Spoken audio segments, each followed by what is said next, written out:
ఇచ్చినందుకు చాలా చాలా ధన్యవాదాలు అధ్యక్ష. నాకు ఏం చేయాలనో ఎట్లా చెప్పాలనో ఏం చేయాలనో అర్థమైతే లేదు అధ్యక్ష. నేను పాలమ్మిన అధ్యక్ష, పువ్వులు అమ్మిన అధ్యక్ష, పెద్ద పెద్ద విద్యా సంస్థలు తెరిచిన అధ్యక్ష, ప్రపంచంలోనే భారతదేశంలోనే పెద్ద విద్యా సంస్థలు తెలంగాణ ఎవరికన్నా ఉన్నాయంటే అవి మల్లారెడ్డికి ఉన్నాయి అధ్యక్ష. కానీ ఇప్పుడు అంతా అయోమయం ఆగం ఉంది అధ్యక్ష. ఎట్లా అంటే నా మేడ్చల్ నియోజకవర్గం అధ్యక్ష, భారతదేశంలోనే ఏకైక నియోజకవర్గం మేడ్చల్. నేను జిల్లా చెప్తలేను అధ్యక్ష, నియోజకవర్గం నాది పెద్దది అధ్యక్ష.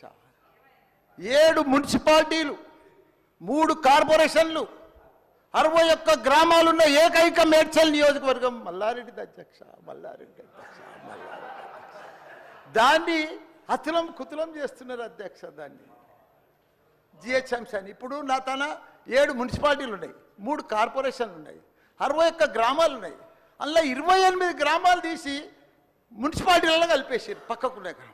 ఆ మున్సిపాలిటీలన్నీ ఇప్పుడు వాళ్ళ పీరియడ్ అయిపోగానే జనవరి 27కు అవి జిహెచ్ఎంసీలో చేస్తారట. నా టైంలో ఒక్కటే పీరియడ్ అయింది వాళ్ళు గెలిచి. నా దగ్గర ఒక్క మేడ్చల్ నియోజకవర్గంలోనే కార్పొరేటర్లు, కౌన్సిలర్లు, మేయర్లు, జిల్లా పరిషత్ చైర్మన్లు, సర్పంచ్లు, ఎంపీటీసీలు, వార్డు మెంబర్లు వీళ్ళందరూ కలిసి ఒక మేడ్చల్లో 444 మంది నా తన లీడర్లు ఎదిగిరు అధ్యక్ష.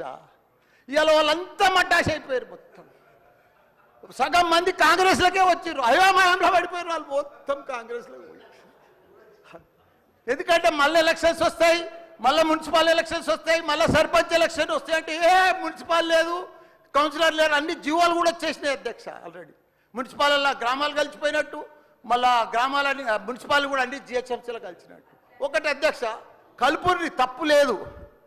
9 మున్సిపాలిటీలు అప్పుడు సరౌండింగ్ షేర్లింగంపల్లి కానీ కొద్బుల్లాపూర్ కానీ ఇవన్నీ కలిపినప్పుడు ఏమీ లేదు. ఇప్పుడు మా తాన కూడా మున్సిపాలిటీలలో ఇప్పుడిప్పుడే ఈ 5 ఏళ్ళనే డెవలప్ చేసినాం మేము. కానీ ఇప్పుడు ఇప్పటికి ఇంకా గ్రామీణ వాతావరణమే ఉంది, ఇంకా పొలాలే ఉన్నాయి, ఇంకా సరిగా బాత్రూమ్లు కూడా సరిగా లేవు ప్రజలకు, ఇంకా పెంకిటిల్లే ఉన్నాయి. అవన్నీ కూడా జిహెచ్ఎంసీలో కలిపితే పరిస్థితి ఇప్పుడు బంజారాయిల్లో జూబ్లీహిల్స్లో అదే ట్యాక్స్ ఉంటుంది, మా గ్రామాలలో అదే ట్యాక్స్ ఉంటుంది అధ్యక్ష.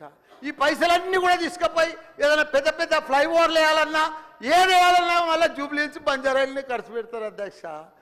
మా పుణ్యాన్ని మా మున్సిపాలిటీలో అట్లనే ఉండని, ఇంకో పీరియడ్ ఉండని, ఇంకో 2 ఉండని.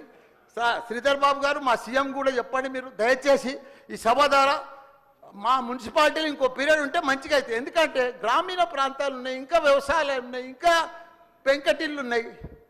మనం అన్ని ఇప్పుడు నా అన్ని కూడా జిహెచ్ఎంసీలో కలిసినట్టు. నాకు గ్రామర్ రూరల్ లేదు, ఎంపీటీసీ లేదు, సర్పంచ్ లేడు, కౌన్సిలర్ లేడు, ఓన్లీ కార్పొరేటర్. అది కూడా 20-30 వేలకు ఒక్కరు అవుతారు.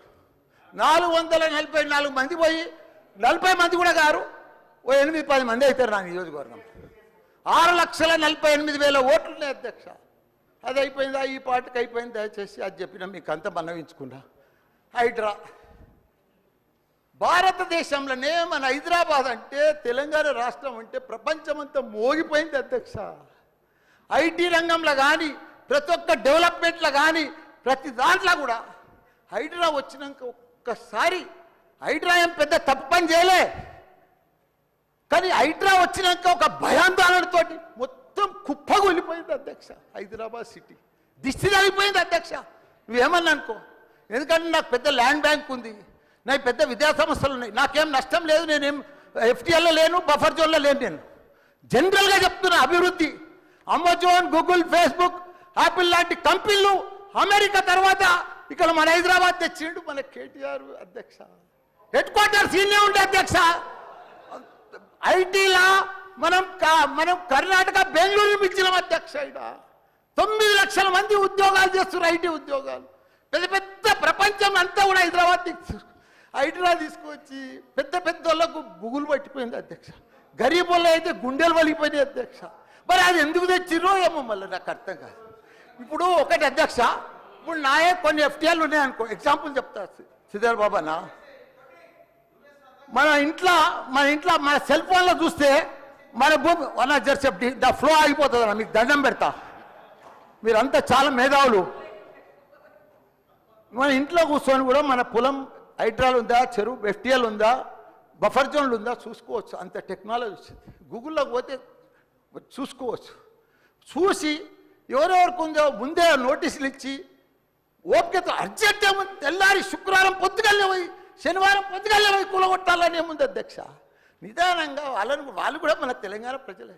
వాళ్ళంతా కూడా మీరు ఓటేస్తేనే మనం మంత్రిలో కూర్చున్నాం. మనం అంత ఆదల బాధ ఆధార్ చేసేది, టెన్షన్ చేసేది ఏం అవసరం.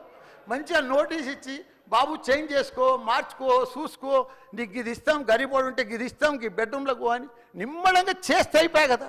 ఇంకా 4